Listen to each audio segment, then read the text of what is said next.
complejo. Temen una caída de bancos, temen porque se traslade la crisis de Estados Unidos a Europa. El Credit Suisse, nosotros marcábamos ayer incluso que era el foco de atención de los inversores cuando pocos miraban al Credit Suisse. Hoy confirmó efectivamente que no va a invertir más, se ha disparado el swap de default. Los bancos europeos otra vez han sufrido mucho los coletazos, hay bancos que pierden más del 10%. Las bolsas se están derrumbando. En Wall Street el Credit Suisse está perdiendo más del 20%. Y hay una situación muy compleja porque la banca española está sufriendo mucho, con Sabadell perdiendo casi el 8%, el BBVA más del 7%, Santander casi 7%.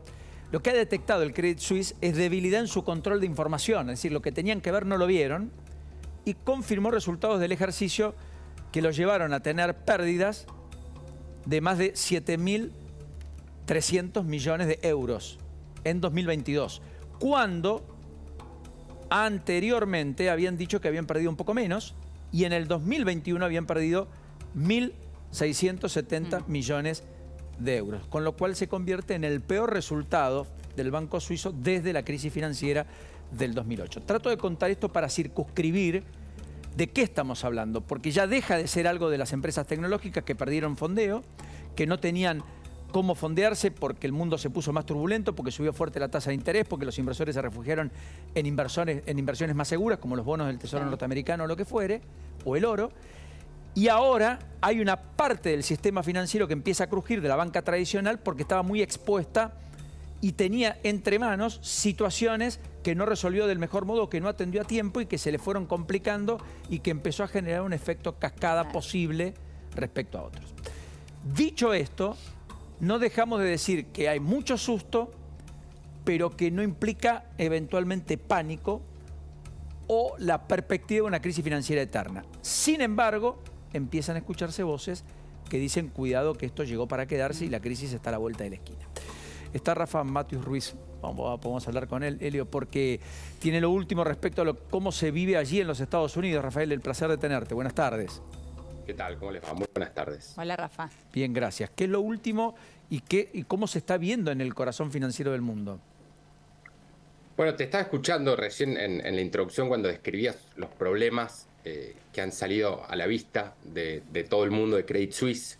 La última novedad que tenemos al respecto, está empezando a circular la información, es que los reguladores suizos saldrían al rescate del Banco Suizo. Recordemos, es el segundo banco suizo más grande detrás de UBS. Como vos decías antes, su principal accionista, el Banco Nacional Saudí, salió a decir que ya no iban a darle más financiamiento, que no iban a seguir inyectando fondos para resguardar la entidad, que tiene problemas de larga data y venía sufriendo una sangría de depósitos e inversores. El periódico Financial Times informó más temprano que el Credit Suisse había pedido asistencia al Banco Central Suizo y ahora está comenzando a circular por redes sociales, en Twitter más precisamente, la información de que el regulador suizo saldría con un comunicado de respaldo, ¿no? Esto igual, Paulino, Helio, lo que está marcando es una escalada mayúscula en la crisis que al principio parecía contenida en los bancos regionales de Estados Unidos, ahora salta a los bancos europeos, que ya son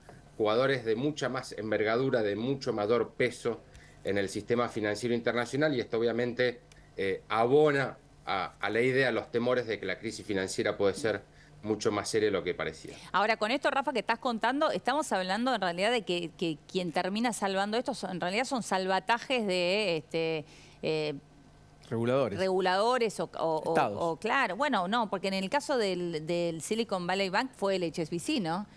Que lo adquiere. Una parte, del Reino Unido, porque después el resto lo va a terminar poniendo Biden, dijo Biden, a los depositantes, claro, no al banco. Está bien. Va a haber acá en Estados Unidos hay un fondo que funciona como una suerte de seguro de los depósitos del sistema financiero hasta cierto límite, ¿no?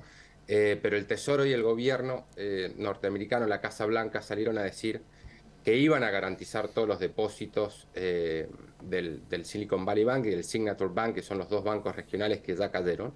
Lo que estamos viendo claramente es que el mundo de alguna manera sigue el libreto que se creó sobre la marcha durante la crisis financiera de 2008, ¿no? Acá la duda es, ¿no?, hasta qué punto cuál va a ser la magnitud final del rescate que van a tener que orquestar los bancos centrales, los gobiernos occidentales al sector financiero, ¿no? Creo que todavía nadie tiene muy claro cuál es el ancho y la profundidad de la crisis, y por eso obviamente ante esta incertidumbre lo que estamos viendo es una huida en pánico de inversores de los activos financieros, de los papeles que hoy por hoy aparecen como más tóxicos, y esos son los papeles de los bancos, algunos muy sólidos, de muy larga historial en Europa y aquí en Estados Unidos, pero cuando hay pánico, este tipo de cosas quedan en un segundo plano y los inversores lo único que les interesa es correr un refugio hasta tanto se sepa con certeza cuán grave es la crisis. Claro, efectivamente. En ese contexto, igualmente, hoy hubo 4 bancos que dejaron de operar,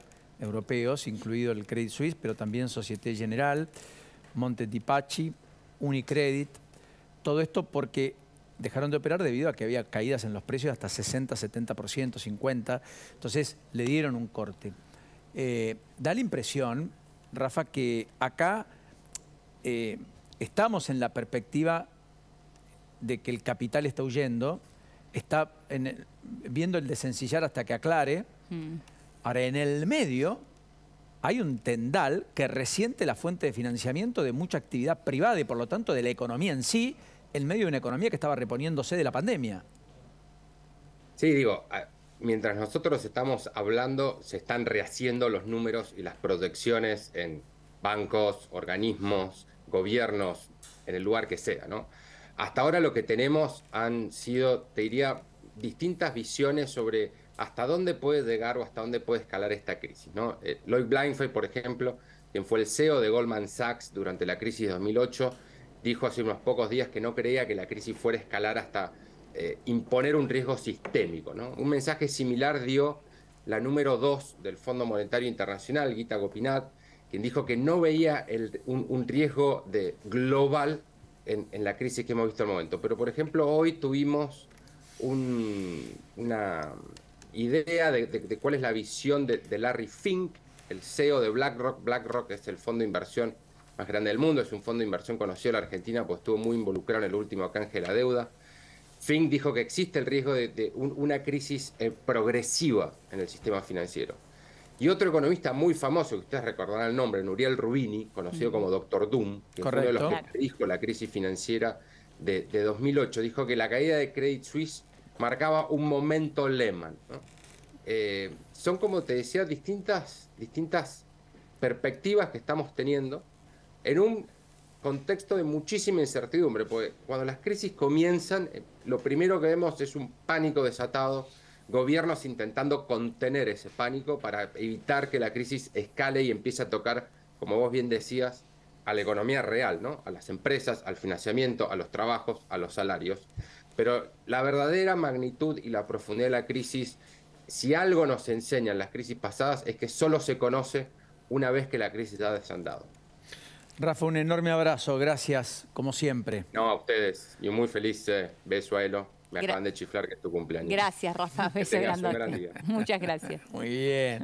Bueno, se está desplomando el petróleo, todo esto, porque creen que va a haber un impacto en la economía. Entonces, está al borde de los $70 el barril de WTI. Hay que ver ahí, finalmente, cómo termina decantando todo esto. El oro está arriba de $1.900 la onza Troy. Son refugios tradicionales de los inversores norteamericanos. Hay que ver qué pasa con las commodities, con la soja, el trigo, el maíz, si hay impacto o no hay impacto, más allá de las sequías aquí y allá o las abundantes lluvias en otros lugares. Bueno, no lo sabemos. Lo que sí es que estamos escribiendo cada vez con más velocidad, más rápido, en más corto tiempo, los pronósticos, ¿no? Totalmente.